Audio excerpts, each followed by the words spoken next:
Hello everyone, welcome to my YouTube channel. आज की इस वीडियो में देखेंगे कि निफ्टी 50 कैसा परफॉर्म कर सकता है 21 मार्च फ्राइडे को। ठीक है, तो चलो मार्केट में थोड़ा ना पहले चलते हैं और देखते हैं कि ये निफ्टी थोड़ा पहले से किस तरीके से बिहेव कर रहा है और उसके अकॉर्डिंग हम इसका एक पैटर्न फाइंड आउट करने की कोशिश करेंगे।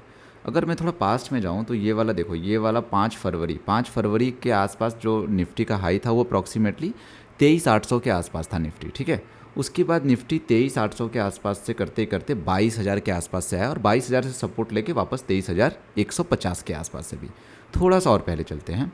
ठीक है, तो ये जो 23,000 है, अगर थोड़ा और पहले अगर हम चल रहे हैं, चलो 1 मिनट के बजाय हम एक काम करते हैं, हम चलते हैं 1 डे। सो डे लेवल पे एक बार हम पहले देख लेते हैं कि निफ्टी किस तरीके से नीचे आया या किस तरीके से ऊपर गया है। ठीक है, तो अगर मैं बात करूं, देखो अगर 52 वीक हाई या ऑल टाइम हाई की मैं बात करूं तो निफ्टी 30 सितंबर 2024 के आसपास ऑल टाइम हाई पे था, जो 26,260 यानी 26,300 के आसपास था। ठीक है, उसके बाद क्या हुआ निफ्टी का, अगर उसके बाद का आप देखो तो निफ्टी यहाँ से गिरना स्टार्ट हुआ। ठीक है, और कंटिन्यूसली गिरते गया 26,000 से अप्रॉक्सीमेटली 22,000 के आसपास तक आया। तो अगर मैं फिबोनाची ड्रॉ करूँ तो देखो, पहला गिरने के बाद जो पहला उछाला उसकी बात करता हूँ। ठीक है, पहले गिरा फिर उछाला आया और अप्रॉक्सीमेटली ये जो 0.5 वाला लेवल है वहाँ से फिर रिजेक्शन हुआ, फिर नीचे गया। इसको मैं फिबोनाची को थोड़ा सा और एक्सपेंड करता हूँ। ठीक है, अब वापस देखो, यहाँ पे आया, यहाँ तक आया, थोड़ा एक्सपेंड लिया अप्रॉक्सीमेटली, इस बार क्या किया 0.236 के आसपास से ही रिजेक्शन लेके फिर नीचे गया। और अभी देखते हैं, अभी जो लो बनाया उससे देखते हैं कि अच्छा उस वाले लेवल से भी कहाँ तक है। तो अगर मैं उस लेवल से अगर मैं बनाऊँ ना तो अभी अप्रॉक्सीमेटली 0.236 और 0.382 वाले रेंज के आसपास है। तो अभी भी अगर मैं बोलूँ ना तो 26,000 से 22,000 के बाद जो थोड़ा से ऊपर जा रहा है ना, अभी भी मैं ये नहीं कहूँगा कि अच्छा ये बुलिश हो गया है, कुछ नहीं हुआ है अभी। ठीक है, ये थोड़ा सा बस बाउंस ले रहा है। अभी अगर ये 0.5 और 0.618 वाले लेवल का अगर ब्रेकआउट कर देता तब मैं बोलूँगा कि हाँ ठीक है, रिट्रेसमेंट कंप्लीट हो गया, अब ये बुलिश की तरफ है। लेकिन अभी मार्केट कहीं नहीं है, अभी तो भाई 0.382 और 0.5 ये दो सब जो तगड़े जो महान वाले होते हैं लेवल्स वो तो बचे हुए हैं। तो अभी उनको वहाँ तक आने दो। ठीक है, तो ये डे लेवल पे एनालिसिस हो गया कि 26,000 से निफ्टी गिरते गिरते 22,000 आया, 22,000 से इसने सपोर्ट लिया और अभी 0.236 वाले लेवल का ब्रेकआउट किया अभी। लेकिन आगे रजिस्टेंस में क्या है 0.382 और 0.5 जो कि काफ़ी इंपॉर्टेंट लेवल्स है। वो डिसाइड करेगा कि निफ्टी गोइंग फॉरवर्ड आने वाले टाइम में ऊपर जाएगा या अच्छा खासा क्रैश देखने को मिल सकता है। ठीक है, तो ये हो गया डे लेवल एनालिसिस। चलो अब आते हैं इंट्रा लेवल, क्योंकि डे लेवल तो एक लंबा अगर किस तरीके से निफ्टी कर सकता है लंबे टाइम के लिए उसके लिए होता है। बट अगर हमें ये देखना है कि निफ्टी आज या कल में कैसा परफॉर्म करेगा तो उसके लिए आते हैं हम छोटे टाइम फ्रेम पे, और जो छोटा टाइम फ्रेम है वो आते हैं हम 15 मिनट पे।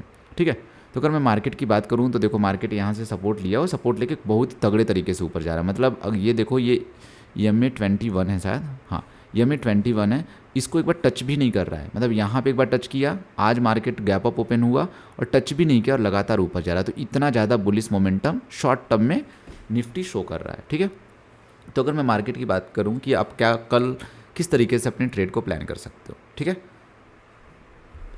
तो देखो कुछ थोड़े इंपॉर्टेंट लेवल्स पहले ड्रॉ कर लेते हैं। देखो पहला ना, ये वाला जो लेवल है ये कहीं ना कहीं एक तरीके से रेजिस्टेंस था, जिसका इसने आज मार्केट ने क्या कर दिया है कि ब्रेकआउट कर चुका है। ठीक है, मैं एक बार इसको ड्रॉ कर लेता हूँ। अगर मैं इस लेवल की बात करूँ तो एक रेजिस्टेंस था जिसका ऑलरेडी मार्केट ने क्या कर दिया, ब्रेकआउट आज कर दिया। अगला जो रेजिस्टेंस आ रहा है निफ्टी में वो आ रहा है ये वाले लेवल, अप्रॉक्सीमेटली 23,230 के आसपास का रेजिस्टेंस है। मार्केट अप्रॉक्सीमेटली, या मैं बोलूँ तो अगर थोड़ा इधर उधर करो तो काइंड ऑफ एग्जैक्टली वही से थोड़ा कंसोलिडेट कर रहा है, यानी वहीं पे रिवर्स किया है लास्ट, अगर मैं 1-2 घंटे की बात करूँ तो ये वाला जो लेवल है ना 23,230 23,250 एक बहुत ही इंपॉर्टेंट रेजिस्टेंस लेवल है। तो अगर क्या होगा यहाँ पे कि अगर मार्केट इसका ब्रेकआउट कर देता है देन काफ़ी अच्छी खासी प्रोबेबिलिटी है कि मार्केट उसके बाद ये वाला जो लेवल है, ये वाला तो काइंड ऑफ ये वही लेवल हो गया, तो मार्केट काफ़ी अच्छी खासी प्रोबेबिलिटी है कि मार्केट यहाँ तक आ सकता है 23,800 तक, यानी अप्रॉक्सीमेटली 600 पॉइंट के आसपास का मोमेंटम दे सकता है मार्केट अगर इस वाले लेवल का ब्रेकआउट हो गया तो। अब देखो इस वाले लेवल की अगर मैं थोड़ा ब्रेकआउट के साथ साथ कुछ बात करूँ कि कुछ और भी इंपॉर्टेंट लेवल जहाँ से थोड़ा पास्ट में कुछ रिजेक्शंस मिले हो, तो ऑब्वियसली कुछ जैसे एक शॉर्ट टर्म में कुछ ये भी हर्डल्स हैं, जैसे 23,230 के बाद 23,350 के आसपास एक थोड़ा सा हर्डल है। बट जो मेन और सबसे बड़ा जो हर्डल है वो कहीं ना कहीं 23,800 के आसपास है। ठीक है, तो आप किस तरीके से प्लान कर सकते हो अगर मैं बात करूं तो ये देखो, एक प्लानिंग का कुछ इस तरीके से हो सकता है कि आप इस तरीके से देखो कि कहाँ पे ज़्यादा बायर्स या सेलर्स है। यहाँ पे अगर पास्ट में आप जाके देखें, जैसे मैंने भी दिखाया थोड़ी देर पहले कि काफ़ी सेलर्स थे, यहाँ से काफ़ी अच्छा सा मार्केट गिरा था। तो अभी वापस दोबारा वो कोशिश कर सकते हैं कि ये जो 23,250 वाला लेवल है, इस लेवल से वापस इसको नीचे गिराया जाए। बट अगर वो नीचे नहीं गिरा पाते हैं और ये वाला भी हर्डल का ब्रेकआउट हो जाता है और ये 23,350 वाले का भी हो जाता है, फिर ये जो इतना बड़ा सा जो रेंज है ना, इसमें उतने ज़्यादा प्लेयर नहीं है, तो काफ़ी अच्छी खासी प्रोबेबिलिटी होती है कि जितने शॉर्ट पोजीशन बनाए हैं बाकी जो लोग हैं सब अपना शॉर्ट कवर करेंगे, यानी जिन्होंने शॉर्ट पोजीशन किया बाहर निकलेंगे। तो उसकी वजह से मार्केट एक शूटअप हो सकता है और 23,800 तक भी आ सकता है मार्केट। ठीक है, तो अपसाइड की पोटेंशियल की अगर मैं बात किया तो क्या आ रहा है, 23,800 के आसपास एक पोटेंशियल दिख रहा है। लेकिन एग्जैक्टली ये एक दिन में पॉसिबल नहीं है, क्योंकि मतलब बहुत लेस प्रोबेबिलिटी वाला इवेंट है। ऐसा तो है नहीं कि निफ्टी एक दिन में 600 पॉइंट ऊपर जा रहा है, अनटिल अनलेस कोई बड़ा बहुत ही बुलिश कुछ ऐसे गवर्नमेंट ने अनाउंस कर दिया। ठीक है, तो एक दिन में नहीं, लेकिन थोड़ा लॉन्ग टर्म में 23,800 के आसपास तक अगर ऊपर ये ब्रेकआउट हुआ तो जा सकता है। अगर इमीडिएट में बात करूँ कि अगले एक दिन का, तो क्या हो सकता है, एक जो एक इंपॉर्टेंट लेवल दिख रहा है वो 23,350 के आसपास दिख रहा है, जो अप्रॉक्सीमेटली 100 पॉइंट का अपसाइड पोटेंशियल दिखा रहा है। अप्रॉक्सीमेटली आधा % से लेकर के 1% के आसपास का अपसाइड पोटेंशियल दिख रहा है। लेकिन उससे ज़्यादा जो कहीं ना कहीं इंटरेस्टिंग है ना, वो ये डाउन साइड पोटेंशियल है। क्यों? क्योंकि ये ना काफ़ी एक इंपॉर्टेंट रेजिस्टेंस लेवल है, जो कि अभी टाइम में पीछे जाके मैंने आपको दिखाया भी था। अब यहाँ से क्या कर रहा है ना, मार्केट रिजेक्ट कर रहा है, तो यहाँ भी एक अच्छा खासा अपॉर्चुनिटी मार्केट दे सकता है। देखो, रिस्की हर चीज़ होता है, ठीक है, लेकिन आपको ये पता होना चाहिए कि आपका रिस्क क्या है, आपका रिवॉर्ड क्या है। एक अपॉर्चुनिटी क्या देखने को मिल रही है कि ये जो इसका हाई है ना, यहीं पर अगर ऐसा लगा के कोई पोजीशन बनाया जाए और यहाँ तक का पहला टारगेट रखा जाए 23,000 के आसपास तक, तो एक अच्छा खासा जो रिस्क रिवॉर्ड 1:3.5 के आसपास का मिल रहा है वो देखने को मिल रहा है। ठीक है, उसके बाद अगेन नीचे जा सकता है, या ऐसा भी हो सकता है कि सपोर्ट ले सकता है। ठीक है, अब देखो सपोर्ट की कई सारी चीज़ें हैं। एक सपोर्ट है कि चलो ठीक है, पहले ये जो गैप इन दोनों के बीच में बचा हुआ है इसको फिल करने के लिए आए, फिर यहाँ से रिजेक्शन ले ले। एक और ऐसा हो सकता है कि आए EMA 21 को टच करे और जाए। लेकिन देखो, कुछ भी हो, आप बेयरिश पोजीशन बनाओ या बुलिश पोजीशन बनाओ, आपको डेफिनेटली वेट करना है कि पहले आए भाई इस EMA वाली लाइन को टच करें।